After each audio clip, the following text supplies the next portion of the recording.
स्थानिक आमदार सुनील शेळके सध्या आपल्या सोबत जोडले गेलेले आहेत। शेळकेजी, अतिशय धक्कादायक घटना घडलेली आहे। इंद्रायणी नदीवरचा पूर कोसळलेला आहे। सध्या तुमच्यापर्यंत काय माहिती येते? कारण 5 ते 6 पर्यटक दगावल्याची भीती सुद्धा व्यक्त होतीये।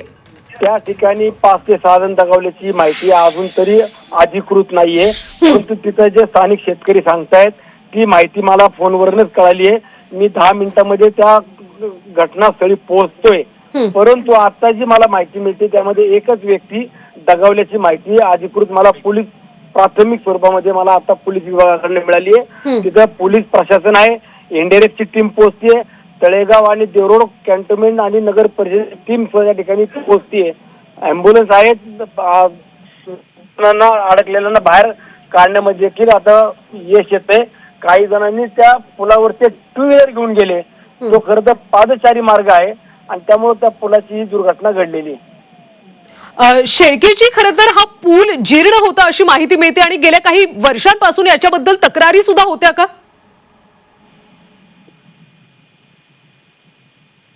शेळकेजी, माझा आवाज तुमच्यापर्यंत पोहोचतो?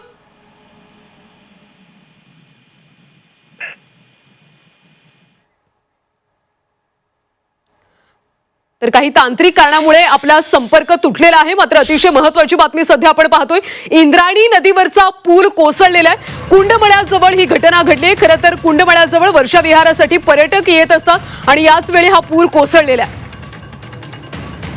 तर मावळच्या कुंडमळ्याजवळचा पूल वाहून गेलाय। पुलावर पर्यटक उभे असतानाच हा पूल कोसळलाय। अनेक पर्यटक नदीपात्रात वाहून गेल्याची भीती आता व्यक्त केली जाते। तर काही वेळापूर्वी आपण आमदार सुनील शेळके यांच्याशी संपर्क केला होता, त्यांनी सुद्धा माहिती दिलेली आहे। एकच व्यक्ती वाहून गेलाय अशी माहिती त्यांच्यापर्यंत सध्या मिळालेली आहे। प्रशासनातर्फे सध्या बचाव कार्य केले जाते, पर्यटकांना सध्या बाहेर काढले जाते आणि त्यांना उपचारासाठी सध्या रुग्णालयात दाखल केले जाते। स्थानिक प्रशासन, पोलीस त्या ठिकाणी आता गेलेले आहेत आणि सध्या बचाव कार्य सुरू आहे अशी माहिती त्यांनी दिली होती। वीकेंड निमित्त पर्यटकांचं आकर्षण असलेल्या कुंडमळ्यावर आज पर्यटकांची गर्दी पाहायला मिळाली आणि याच वेळी हा पूर कोसळलाय।